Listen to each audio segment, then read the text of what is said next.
February 1st, 1964, black college students sat at a white-only Woolworth lunch counter in Greensboro, North Carolina, and sparked a movement that would spread to towns across the South and force Woolworth and other establishments to change their segregationist policies.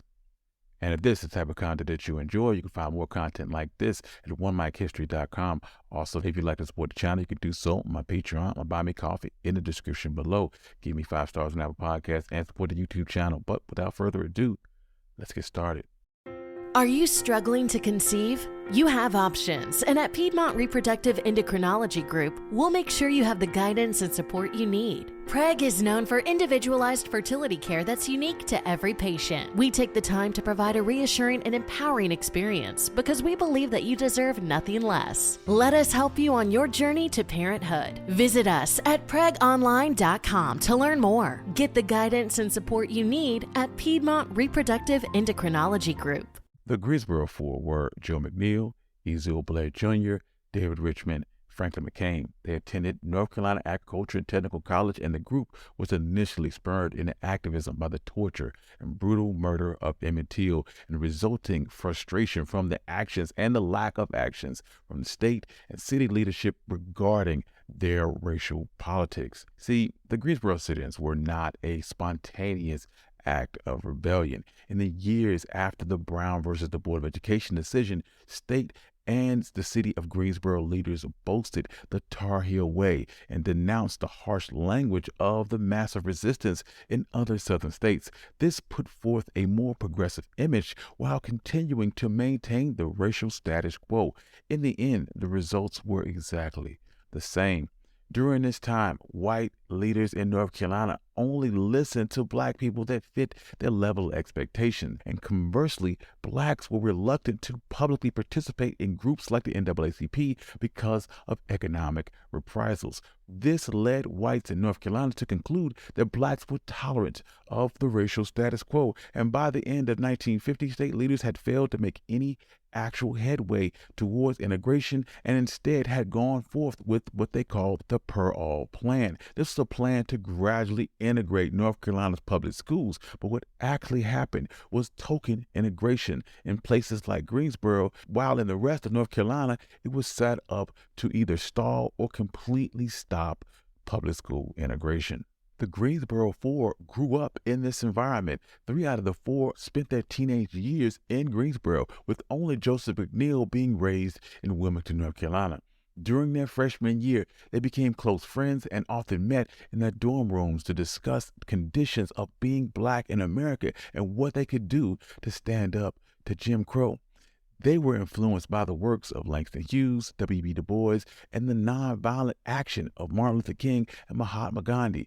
Gradually, they became determined to take direct action against the segregationist policies that prevented African Americans from being able to enter certain public places. McNeil was initially the one that suggested the idea of a sit-in tactic, and the group soon agreed to stage a sit-in at Woolworth Variety Store, which had an eating area. At the time, African Americans could shop in the store, they could eat at the snack bar, but they could not sit at the lunch counter.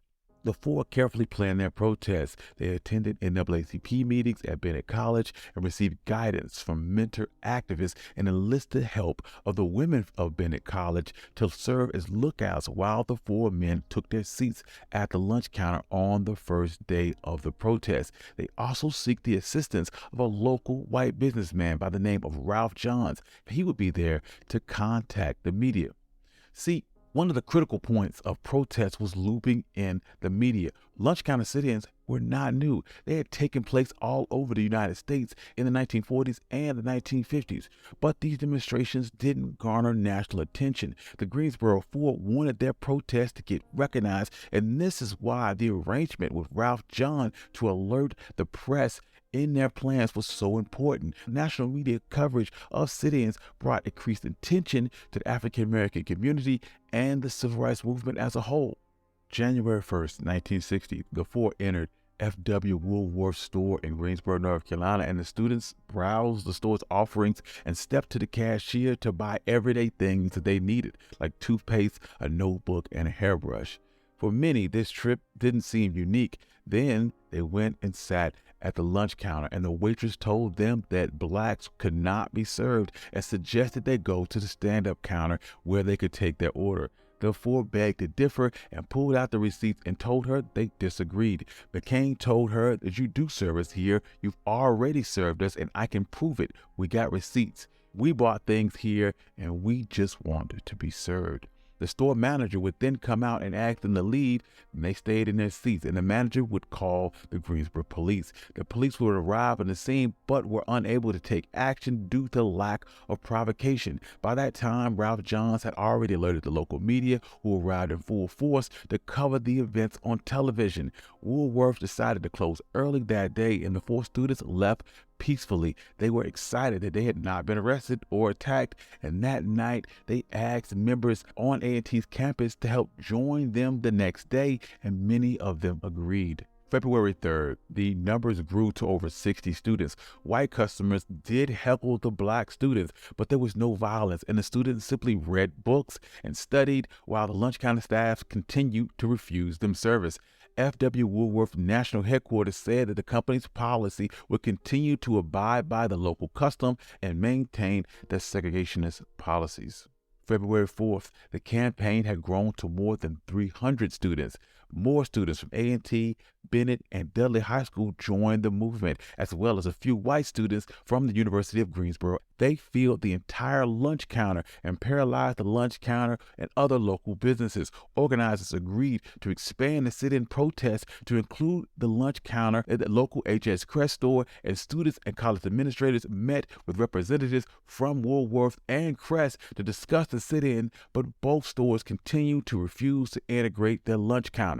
On February 5th, the tensions at the Woolworth counter reached a new high as 50 white men sat at the counter in opposition to the protesters. Again, more than 300 students were there at the store by 3 p.m., and around that time, police were forced to remove 5 white patrons, and the store representatives met with students once again, and again, there was no resolution. Store representatives were extremely frustrated because there were some segregated stores that were not being protested. They asked for an intervention by college administrators, and administrators suggested that they temporarily close their lunch counters.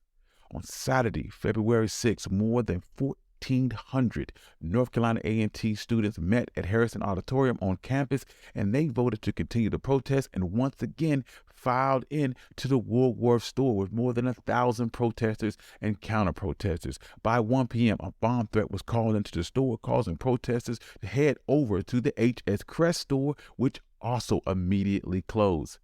The mayor of Greensboro requested that the Greensboro protesters halt their protest activities while the city sought a just and honorable solution. But black students in other organizations would start to launch counter-protesters on their own. The heavy television coverage of the Greensboro sit-ins caused the sit-in movement to spread very quickly, and by the end of 1960, sit-ins were occurring in nearly every historically black college in the South and even into the North. And as the movement grew, more and more students, black and white included, became involved, and by the end of April of 1960, more than 50,000 students had become involved in the movement. Civil rights organizations such as CORE and the Southern Christian Leadership Conference organized nonviolent training sessions for participants whose meetings brought together students from communities in several states, and these workshops instructed students in tactics and ideas of nonviolence to increase the power and scope of their movement. In Nashville, student protests were also very well organized. The Nashville student movement attempted lunch counter sit-ins at Harvest Department Store and Kane and Sloan in November and December of 1959, even before the Greensboro sit-in movement. But after the Greensboro sit-in movement, Vanderbilt student James Lawson led workshops on nonviolence that attracted a number of students from Nashville's black colleges. The Nashville student movement organized more than 100 students for the Nashville sit-in movement. Their main goal was Crest, McClellan, and Woolworth lunch counters. The students sat at the lunch counters at those stores and demanded and were denied service. The National Student Movement would continue their protests and would soon expand to lunch counters at Grant's, Walgreens, Greyhound, and Treadway. And on May 10th of 1960, after negotiation, lunch counters in Nashville were fully desegregated.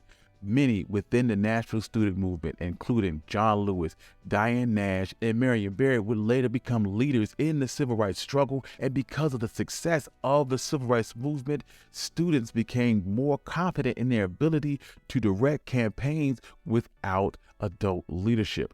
Ironically, many of these students at the sit-in protests were affiliated with the NAACP's youth group, and the student movement offered a direct challenge to the litigation strategy of the NAACP. While the NAACP gave their public support, some privately questioned the usefulness of a student-led movement.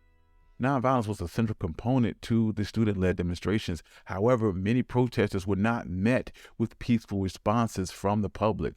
Protesters were routinely heckled and beaten by segregationists and arrested by the police. Their determination was unyielding, though. King would write that the key significance in the student lies in its inception. However, it's combined with direct action with nonviolence. This quality has given it an extraordinary power and discipline in which the thinking of every person observes. And one of the things that increased the effectiveness of the sit-in movement was the large supply of students. As demonstrators were arrested by local law enforcement and removed from the counter, another would simply take their place. This created communities of students, led to a greater coordination within the civil rights movement, even as sit-ins began to be phased out. April 1960, seeking to harness the momentum of the sit-in movement, civil rights veteran Ella Baker invited students who were part of the sit-in movement to gather at Shaw College in Raleigh, North Carolina. Baker had worked for the NAACP in the 1940s and had helped organize the Southern Christian Leadership Conference after the Montgomery bus boycott, and at that time, she was the executive director. More than 200 students attended the conference at Shaw University, during which the Student Nonviolent Coordinating Committee was founded. Over the next few years, this Student Nonviolent Coordinating Committee was one of the leading forces in the civil rights movement, organizing the Freedom Riders in the South in 1961 and assisting in the March on Washington in 1963. The Student Nonviolent Coordinating Committee worked alongside NAACP and the Southern Christian Leadership Conference to push for the passage of the Civil Rights Act in 1964 and would later mount an organized resistance to the Vietnam War. In the aftermath of the Greensboro War, in response to the success of the sit-in movement, dining facilities were being integrated all across the South. The success of the sit-in movement led to other forms of peaceful protest against segregation in libraries, beaches, hotels, and other establishments.